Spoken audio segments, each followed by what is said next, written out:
Yeah, time for another comic review. And today's comic is an older series, and it's one of the major crossovers that anyone has ever done in a comic series, and I'm glad that they did this. But I'm really happy I read this.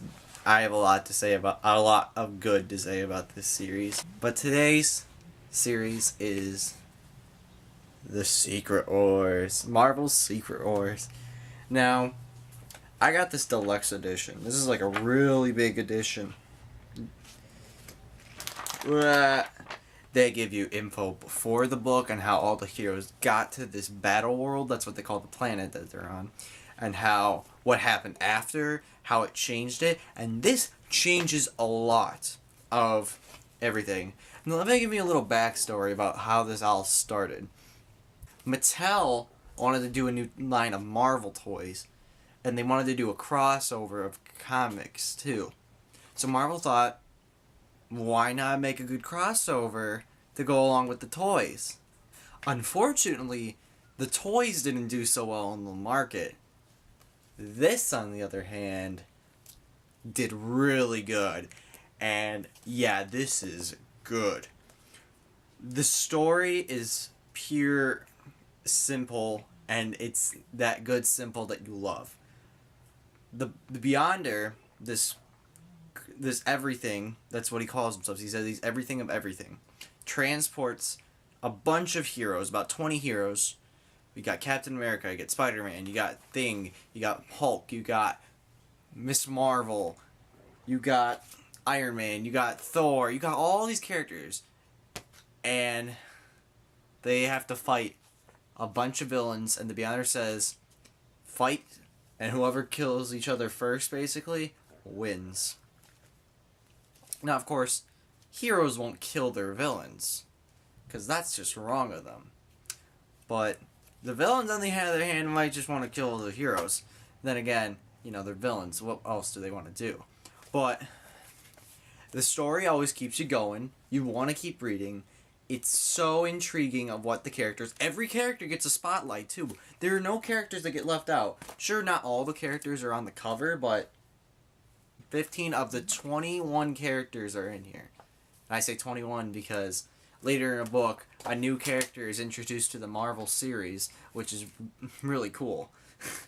And I really do like the backstory they get before they transport them. Like, how did the heroes get there? What happened before they transported? And they go into detail about it, too, in the paraphrase, which is why this is really good. And, of course, it also brought this. That's right. This series brought the black suit Spider-Man into the Marvel Universe, which is really, really good. Because that brought a lot of stuff that changed Spider-Man. This changed Spider-Man. And you got to think about all these characters interacting with each other. That was big at the time, and it still is. It proved that even to this day, a good crossover with interactions between the characters is really good. And I really do enjoy this. This has to be the best crossover I've ever read. I even have to go far in saying this is the best comic book series I have ever read to this date, too. I'm saying that much. I love this book. I love these comics. I love the characters. I love the story. I love the artwork. Even though it's the 1970s, 1980s artwork, I still loved it. It's gorgeous to look at. Sure, it's not up to date with today's artwork, but it's still really nice, and I love looking at it. All these characters are nice to look at. All the nice sets, all the people, all the environment. It's really nice. I really did enjoy the artwork. I just enjoyed everything about this. I really didn't find a problem with this. Every character got their spotlight, and it just brought goodness to the Marvel Universe. That's why I would have to give Secret Wars, that's right, a 10 out of 10. This is just pure comic book goodness. And this is what a crossover needs to be like. Anyone who wants to make a crossover series in any type of way, doesn't matter what type you want to make it. You want to make it a random gentleman walking down the street and then a random superhero flying across. follow up this. This is a really good crossover to get examples from. Okay? And I have to credit the whole cast and crew for this. You got writer Jim Shooter, and then the penciler, that was the writer. Jim Shooter wrote this whole series, and congratulations, man. You did a good job. I don't know if you're still alive today. I haven't done research about this, but I applaud you. This is the pencilers, Mike Zeck and Bob Layton. The inkers, John Betty with Jack Abel and Mike Espodos. I don't know if I'm saying that right. Colorist, Christine Skiller and Neil Mamatoff. Letterer, Joe Rosen. Editor, Tom DelFranco. And cover artist, Alex Ross. I applaud all of you guys.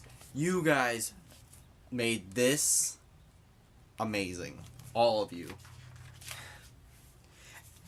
And I can't say any more about this. If you love comic books, pick this up. If you love Marvel characters, pick this up. If you love a good crossover, pick this up. If you love a good story, pick this up. If you just love a good book, pick this up.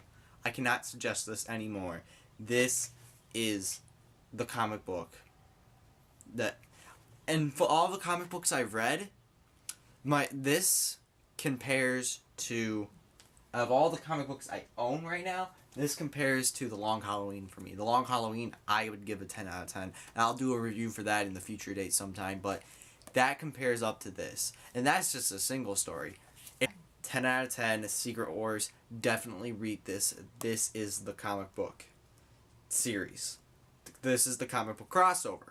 This is the Marvel comic book. This is my favorite Marvel comic book series up to date as well, as you can clearly tell. Alright, so, if you haven't checked the... Oh, excuse me.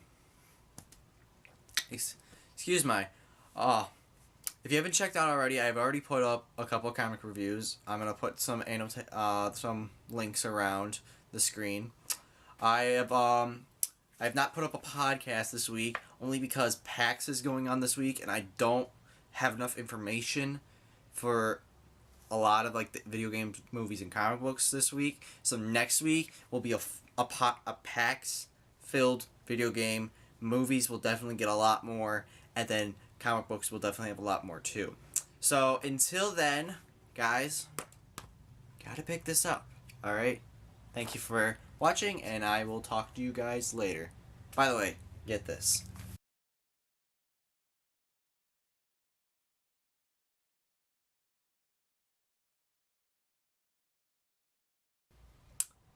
I think I'm in the shot. Oh well. Let's start it. Alright, guys.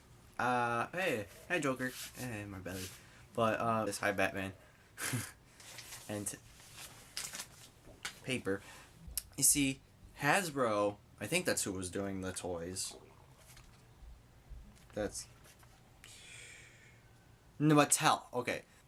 There's a damn more characters. Let's see. 1, 2, 3, 4, 5, 6, 7, 8, 9, 10, 11, 12, 13, 14. If The Long Halloween and this had a baby and they made like a Justice League and Marvel crossover like that, like, oh my god, if they had a baby like that, I would be the happiest boy on earth.